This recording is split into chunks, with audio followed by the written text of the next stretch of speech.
Ito na guys, part 2 ng build series natin ng Aerox. Lilinisin. Ito sa sidings.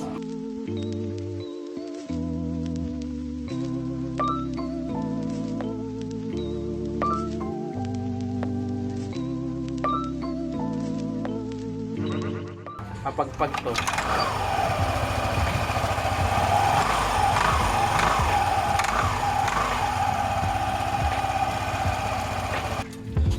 Wala nang tension. Check up ulit bukas ng panggilid. Opo. Mukhang kinain. Parang may kinain to. Wala. Ay wala. Strike face. Oh. Ball.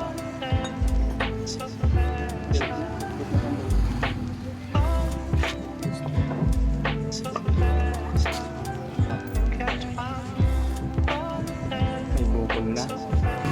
Yan, sigurado.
Hindi stock yan, green.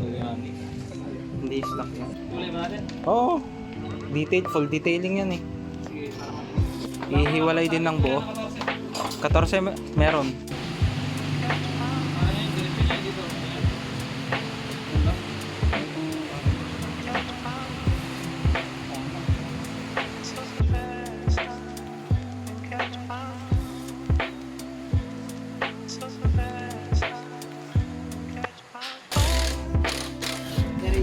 Ah, sige sir, punta ka na?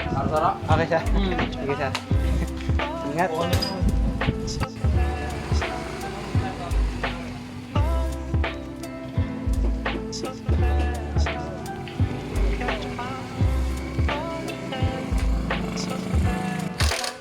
Ayun, pwede. Sige, lumalabas. Mahigpit to. Ihiwalay na yung makina para mas madaling malinis, ma-detail. Para ma-check up na rin yung iba.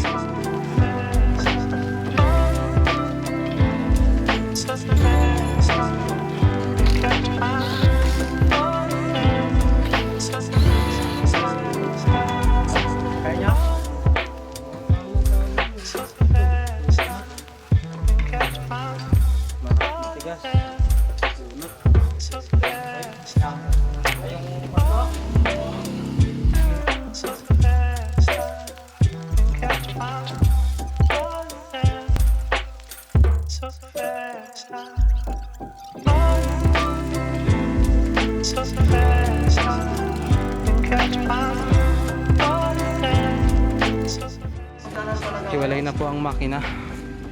Kaso meron throttle body pa rin. Excited. Mission coil na. Tutulong na lang ako. Wait lang.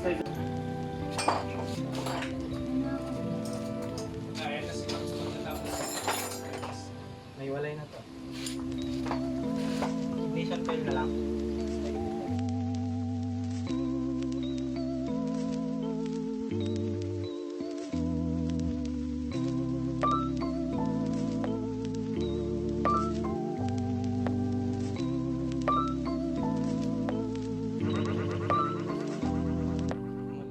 Ano pang tinatanggal natin dyan? Wirings na rin daw. Ha? Wirings na rin daw. Hindi makato.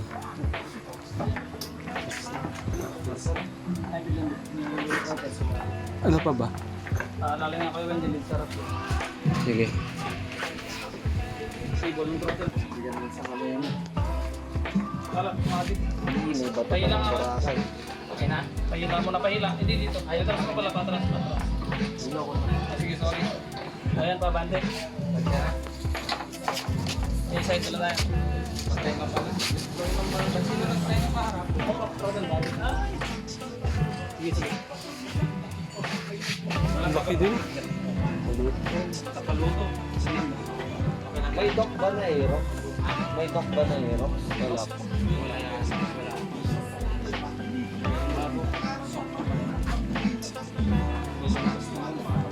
Gusto mo ba mga transition? Portrait na? Hindi. Ganun. Sarap mag-brush.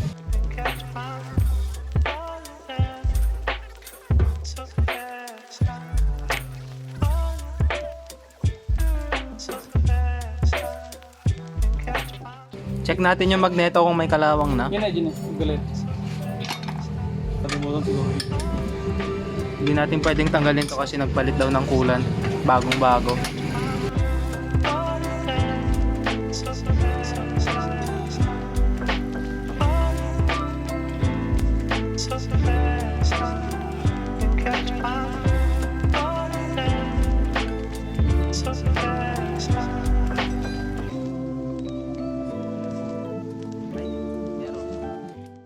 Detail na rin gagawin dito sa magneto.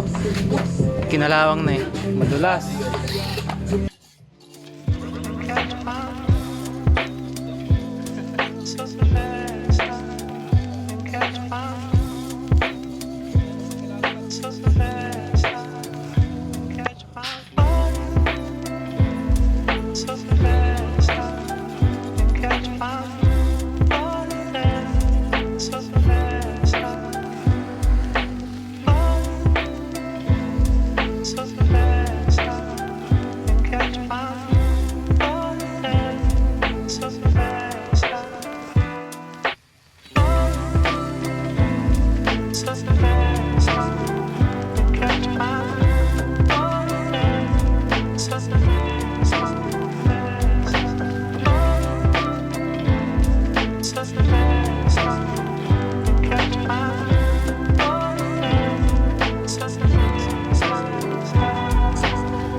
So ayun guys, yung part 2 ng build series natin ng Aerox. At ngayon, ganito na lang muna siya. Antayin natin yung mga ibang pyesa na kakailanganin natin.